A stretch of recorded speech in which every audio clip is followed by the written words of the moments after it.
নমস্কার, আমি গল্প পাঠে মৌ। গল্প পাঠ যদি আপনাদের ভালো লেগে থাকে তাহলে অবশ্যই চ্যানেলটিকে লাইক, শেয়ার ও সাবস্ক্রাইব করে পাশে থাকবেন এবং আপনাদের মূল্যবান মতামত কমেন্টে জানাবেন। আজকে আপনারা শুনছেন শ্রদ্ধেয় বিভূতিভূষণ বন্দ্যোপাধ্যায়ের উপন্যাস ইছামতী। প্রসন্ন চক্রবর্তী আজকাল গয়া মেমের দেখা বড় একটা পায় না। মেম সাহেব চলে যাওয়ার পরে গয়া একরকম স্থায়ীভাবেই বড় সাহেবের বাংলোয় বাস করছে। যদি বা বাইরে আসে, পথে ঘাটে দেখা মেলে কখনো সখনো, আগের মতো যেন আর নেই। আবার কখনো কখনো আছেও, খামখেয়ালি গয়া মেমের কথা কিছু বলা যায় না। মন হলো তো প্রসন্ন চক্রবর্তীর সঙ্গে রাস্তায় দাঁড়িয়ে দাঁড়িয়ে কত গল্পই করলে, খেয়াল না হলো ভালো কথাই বললে না। নীলকুঠির কাজ খুব মন্দা। নীলের চাষ ঠিকই হচ্ছে বা হয়ে এসেছেও এতদিন। প্রজারা ঠিক আগের মতোই মানে বড় সাহেবকে বা দেওয়ানকে, কিন্তু নীলের ব্যবসাতে মন্দা পড়েছে। মজুদ নীল বাইরের বাজারে আর তেমন কাটে না। দাম এত কম যে খরচে পোষায় না। 8 বছরের অনেক নীল গুদামে মজুদ রয়েছে কাটতির অভাবে।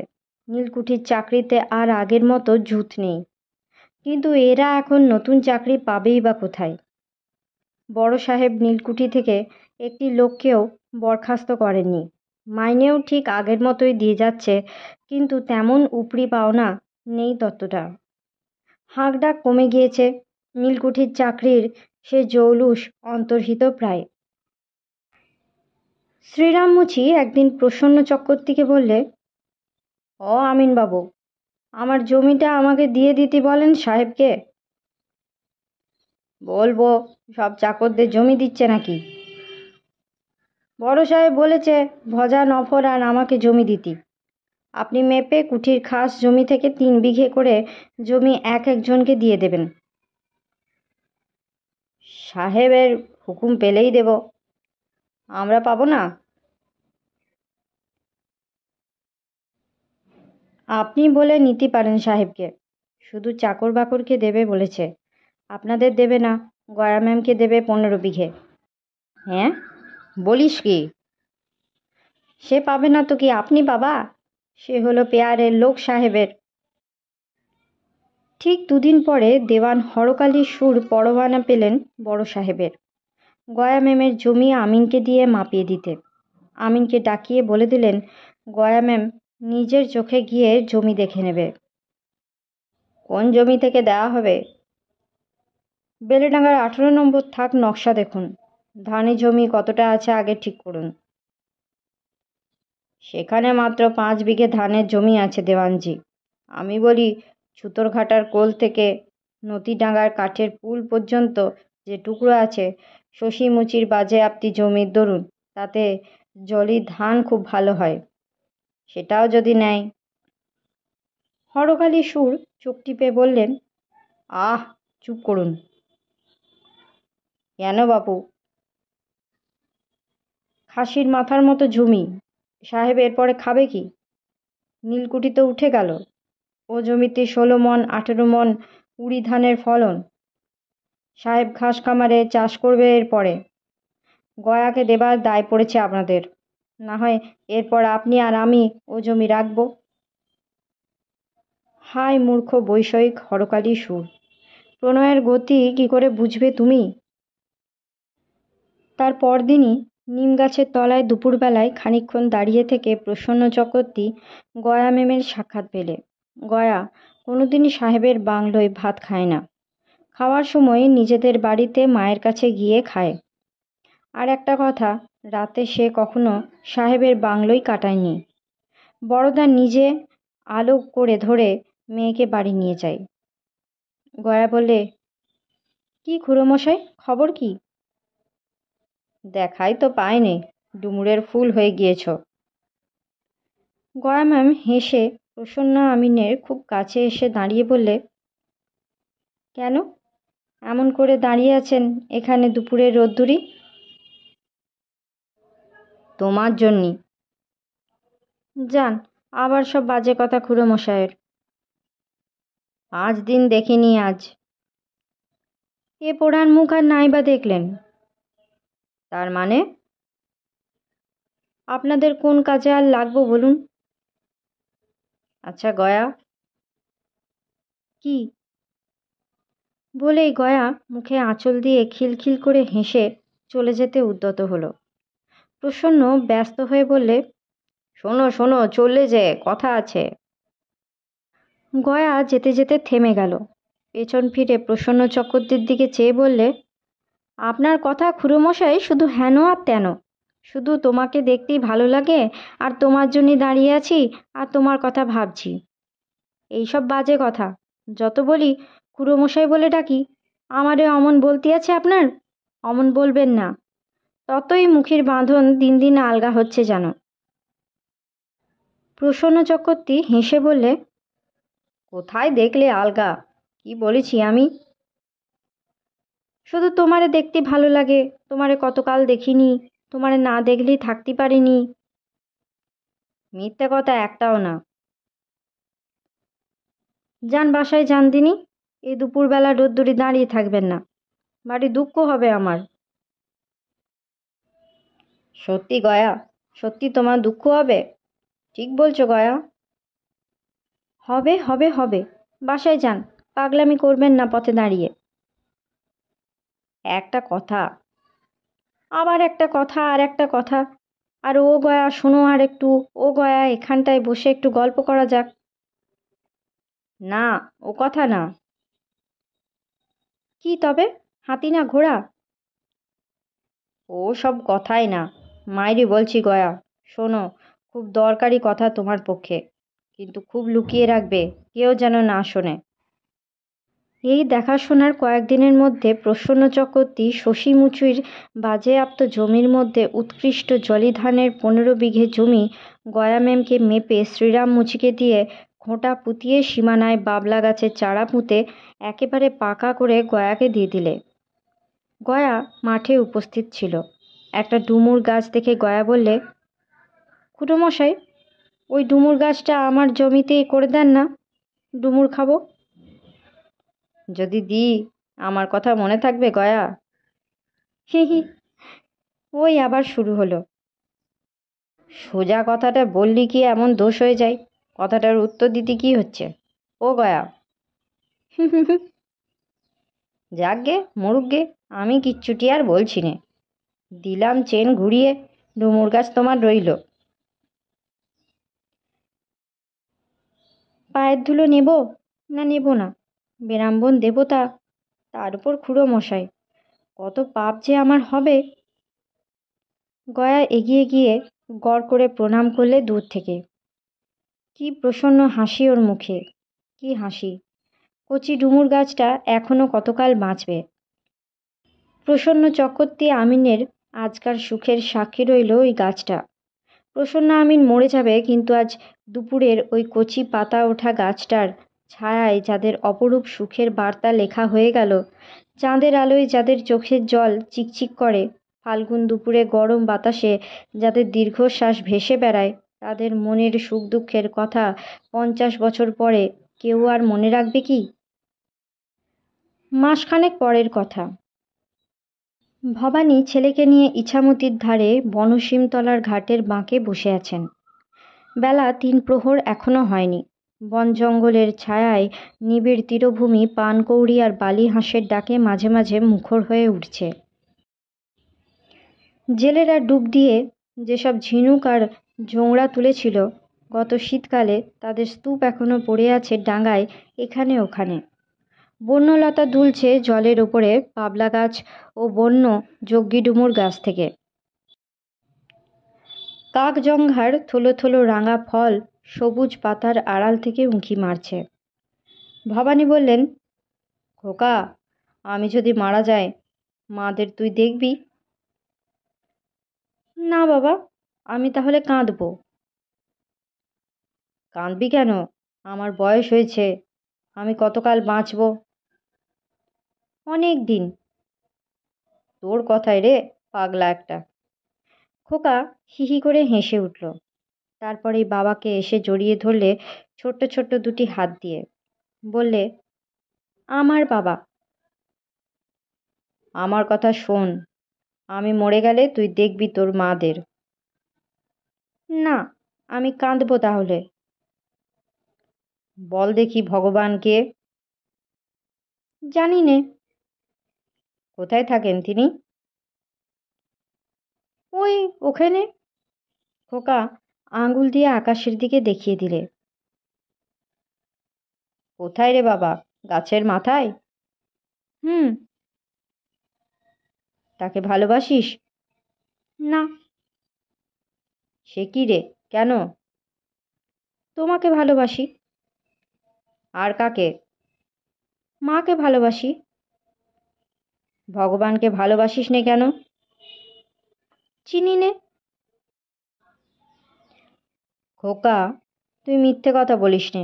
ঠিক বলেছিস, না চিনে না বুঝে কাউকে ভালোবাসা যায় না। চিনে বুঝে ভালোবাসলে সে ভালোবাসা পাকা হয়ে যায়। সেই জন্যেই সাধারণ লোকে ভগবানকে ভালোবাসতে পারে না। তারা ভয় করে, ভালোবাসে না। চিনবার বুঝবার চেষ্টা তো করেই না কোনো দিন। আচ্ছা, আমি তোকে বোঝাবার চেষ্টা করব, কেমন? খোকা কিছু বুঝলে না, কেবল বাবার শেষের প্রশ্নটির উত্তরে বললে, হুম। খোকন, ওই পাখি দেখতে কেমন রে? ভালো। পাখি কে তৈরি করেছে জানিস? ভগবান, বুঝলি? খোকা ঘাড় নেড়ে বললে, হুম। তুই কিচ্ছু বুঝিসনি। এই যা কিছু দেখছিস সব তৈরি করেছেন ভগবান। বুঝেছি বাবা, মা বলেছে ভগবান নক্ষত্র করেছে। আর কি? আর চাঁদ। আর আর সূর্যি। হুম। তুই এত কথা কার কাছে শিখলি? মার কাছে? বেশ। চাঁদ ভালো লাগে? হুম। তবে দেখ তো, এমন জিনিস যিনি তৈরি করেছেন তাকে ভালোবাসা যায় না? আমি ভালোবাসবো। নিশ্চয়ই। কিছু কিছু ভালোবেসো। তুমি ভালোবাসবে? হুম। মা ভালোবাসবে?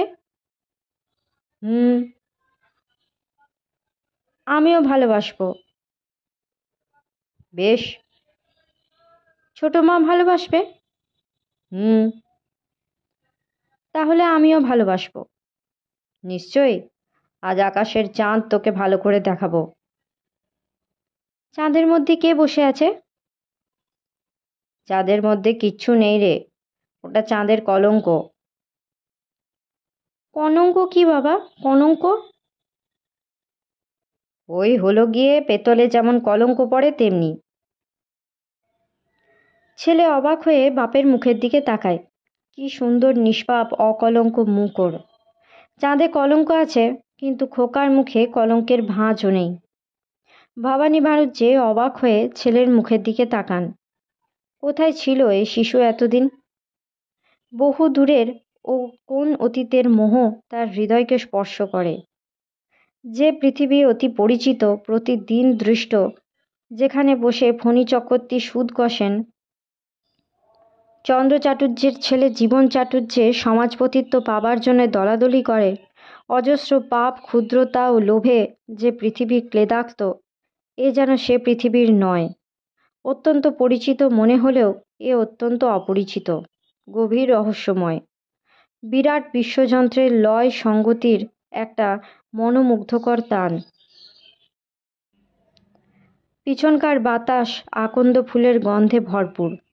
স্তব্ধ নীল শূন্য যেন অনন্তর ধ্যানে মগ্ন। আজকার এই যে সঙ্গীত, জীবজগতের এই পবিত্র অনাহত ধ্বনি আজ যেসব কণ্ঠ থেকে উচ্চারিত হচ্ছে, 500 কি 1000 বছর পরে সেসব কণ্ঠ কোথায় মিলিয়ে যাবে? ইছামতির জলের স্রোতে নতুন ইতিহাস লেখা হবে কালের বুকে। আজ এই যে ক্ষুদ্র বালক ও পিতা অপরাহ্নে নদীর ধারে বসে আছে, কত স্নেহ মমতা ভালোবাসা এদের মধ্যে, সে কথা কেউ জানবে না।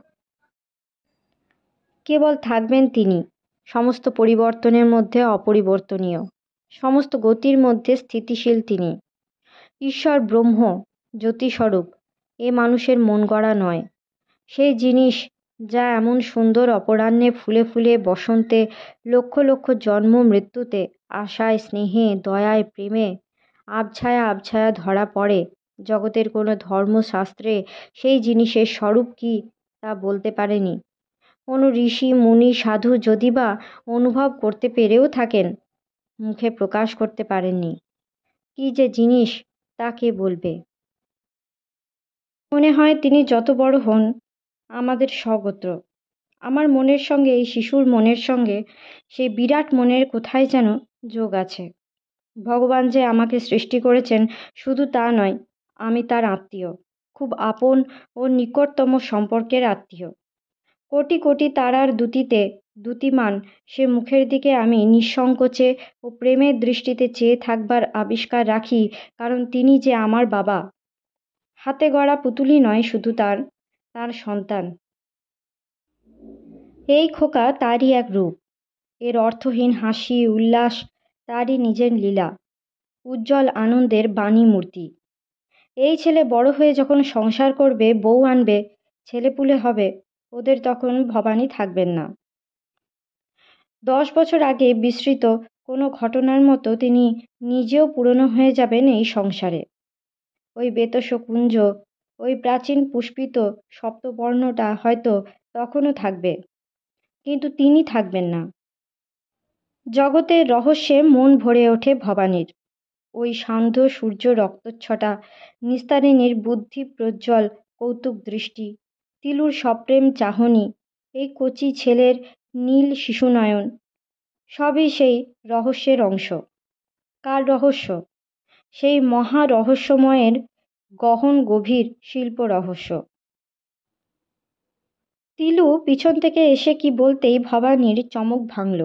তিলুর কাঁধে গামছা, কাঁখে খড়া, নদীতে সে গা ধুতে এসেছে। হেসে বললে, আমি ঠিক জানি খোকাকে নিয়ে উনি এখানে রয়েছেন। ভবানী ফিরে হেসে বললেন, নাইতে এলে? আপনাদের দেখতেও বটে। নীলু কোথায়? রান্না চড়াবে এবার। বসো। কেউ আসবে না তো? কে আসবে সন্ধেবেলা? তিলু ভবানীর গা ঘেঁষে বসল। ঘোড়া অদূরে নামিয়ে রেখে এসে স্বামীকে প্রায় জড়িয়ে ধরলে।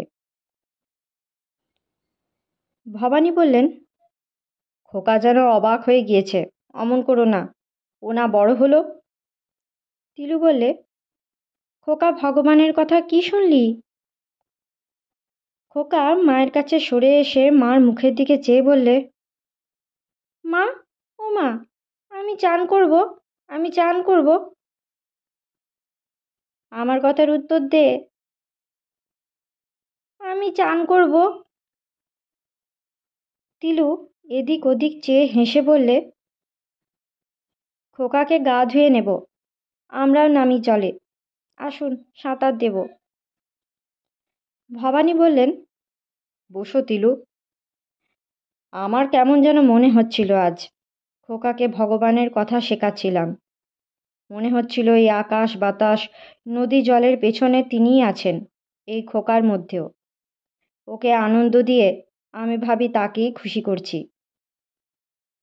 তিলু স্বামীর কথা মন দিয়ে শুনলে, বেশ গভীরভাবে। ও স্বামীর কোনো কথাই তুচ্ছভাবে দেখে না। ঘাড় হেলিয়ে বললে, আপনার ব্রহ্মের অনুভূতি হয়েছিল? তুমি হাসালে। তবে এ অনুভূতিটা কি বলুন?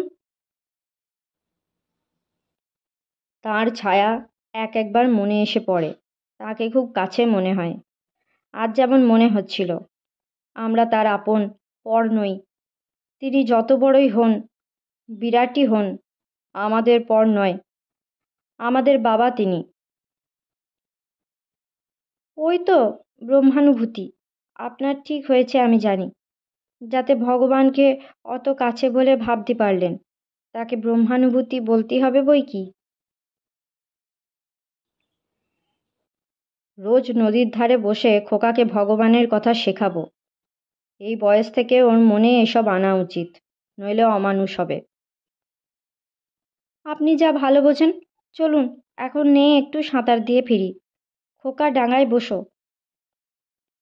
খোকা খুব বাধ্য সন্তান, ঘাড় নেড়ে বললে, হুম। জলে নেমো না? না।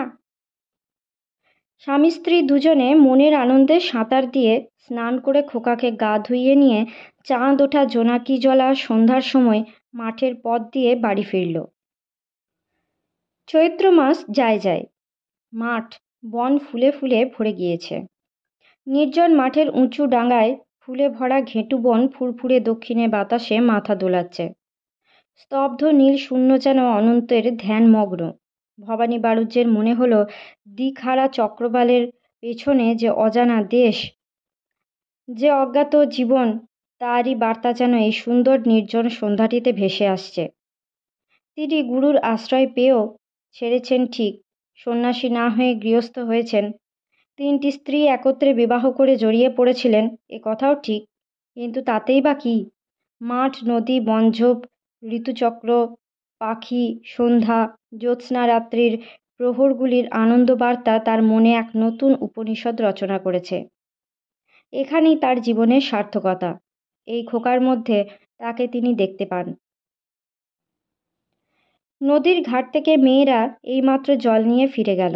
মাটির পথের ওপরে ওদের জলসিক্ত চরণচিহ্নই খানিক আগে মিলিয়ে গিয়েছে।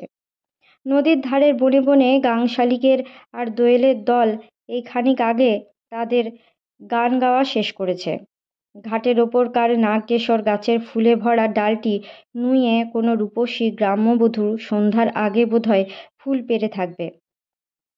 গাছতলায় সোনালি রঙের গর্ভকেশরের বিভিন্ন বিচ্ছিন্ন দল ছড়ানো।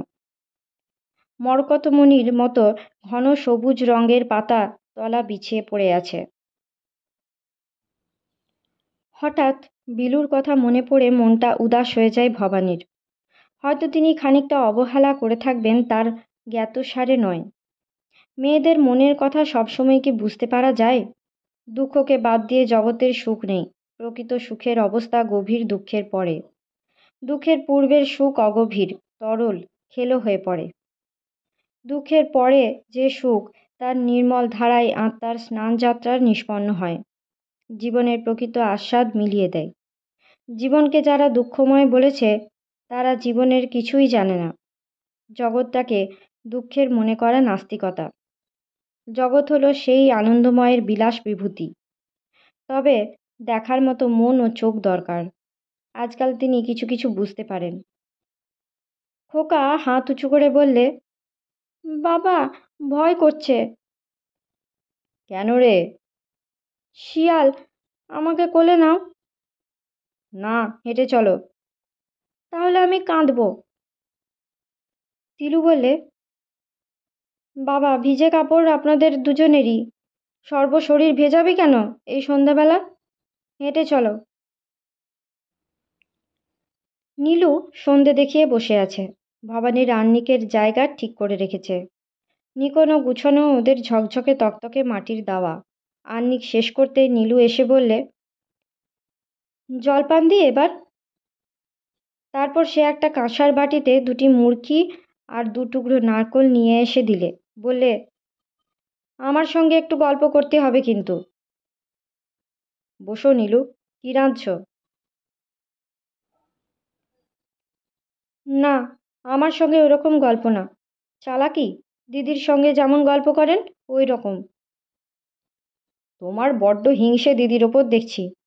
কীরকম গল্প শুনি? সংস্কৃত টমস্কৃত, ঠাকুর দেবতার কথা, ব্রহ্ম নাকি। ভবানী হো হো করে হেসে ওঠে। সস্নেহে ওর দিকে চাইলেন।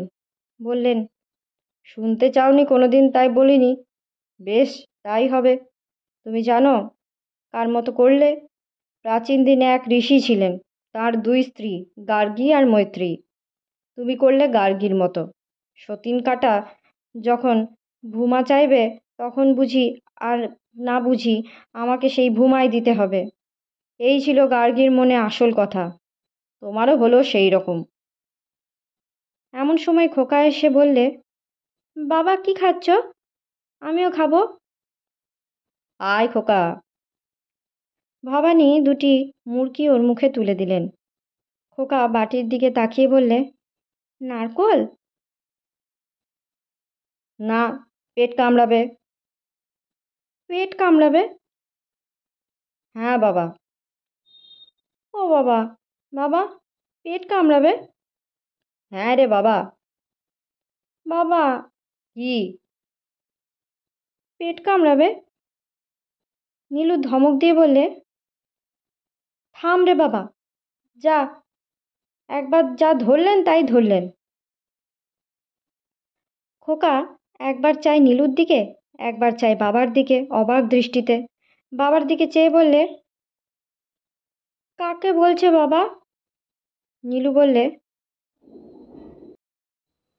ওই ওপাড়া নীলে বাগ দিকে। কাকে বলা হচ্ছে এখন বুঝিয়ে দাও। বলেই ছুটে গিয়ে খোকাকে তুলে নিলে। খোকা কিন্তু সেটা পছন্দ করলে না। সে বারবার বলতে লাগলো, আমায় ছেড়ে দাও, আমি বাবার কাছে যাব।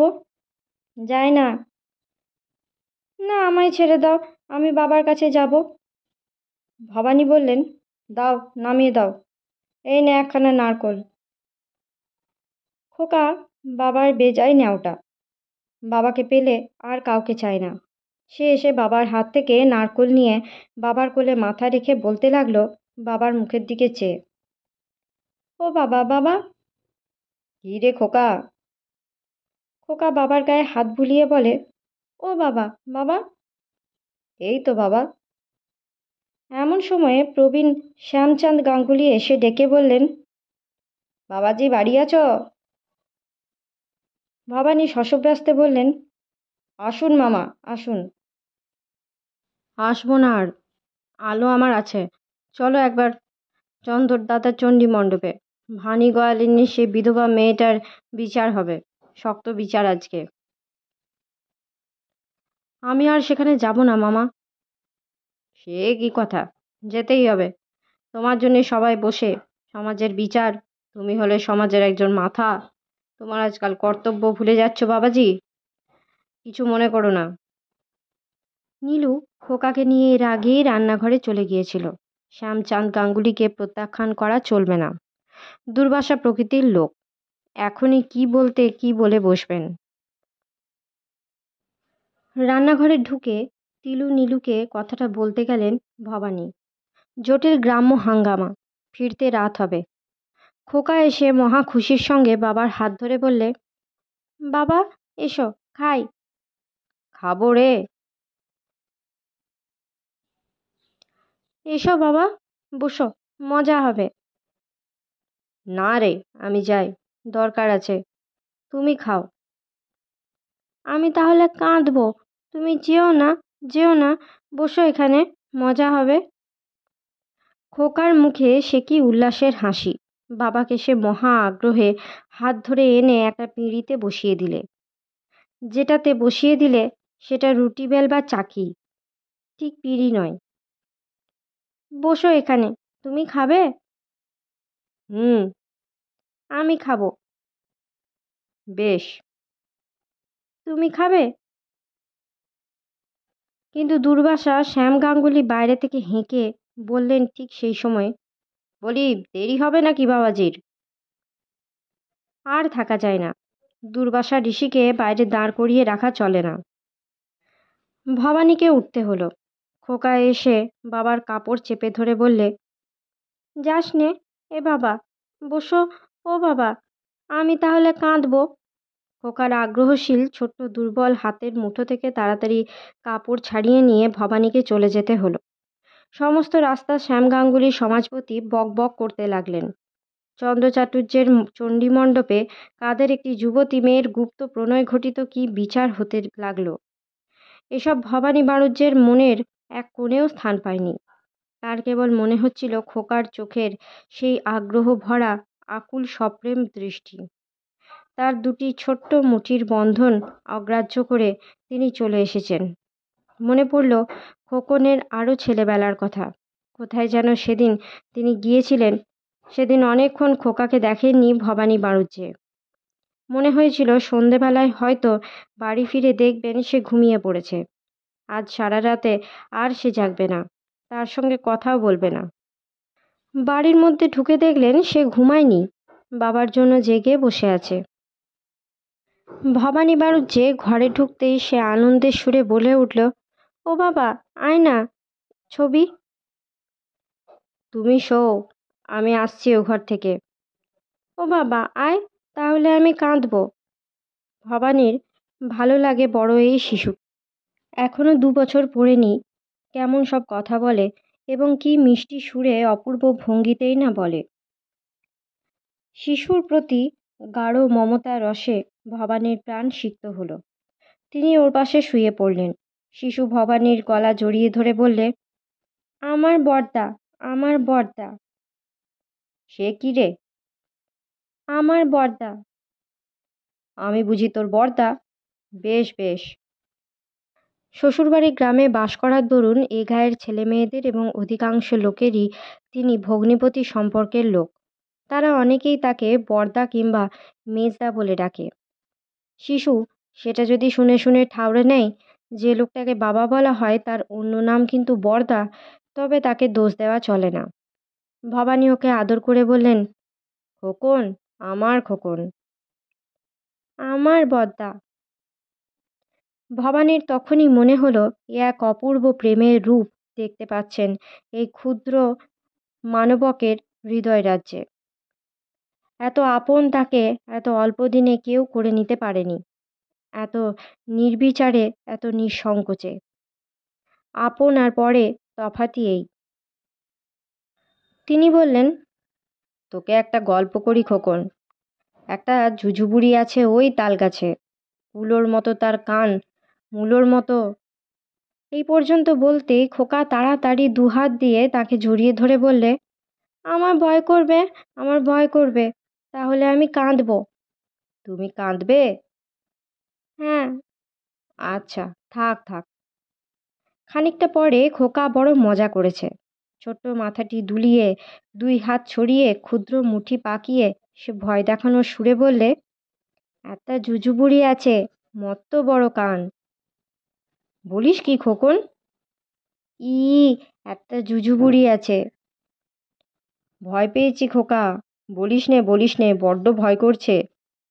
হি হি, বড্ড ভয় করছে। একটা জুজুবুড়ি আছে। না না, আর বলিস নে। খোকার সে কি অবাধ আনন্দের হাসি। ভবানীর ভারী মজা লাগলো। ভয়ের ভান করে বালিশে মুখ লুকোলেন। বাবার ভয় দেখে খোকার বাবার গলা নকল করে মমতার সুরে বললে, আমার বড়দা, আমার বড়দা। হ্যাঁ, আমায় আদর করো, আমার বড্ড ভয় করছে। আমার বড়দা। শোও খোকন, আমার কাছে শোও। জন্তি গাছটা বলো। ভবানী ছড়া বলতে লাগলেন। ও পাড়ের জন্তি গাছটি জন্তি বড় ফলে, গোজন্তির মাথা খেয়ে প্রাণ কেমন করে, প্রাণ করে আইঢায়, গলা করে কাঠ।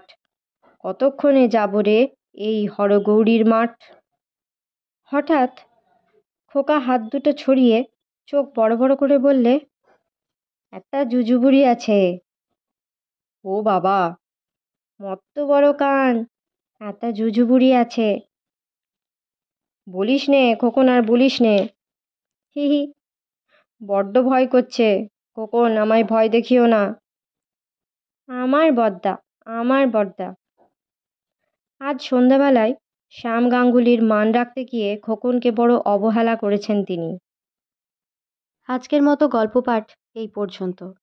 পরবর্তী অংশ নিয়ে আসবো পরবর্তী ভিডিওতে। সকলে ভালো থাকবেন, সুস্থ থাকবেন এবং পাশে থাকবেন। নমস্কার।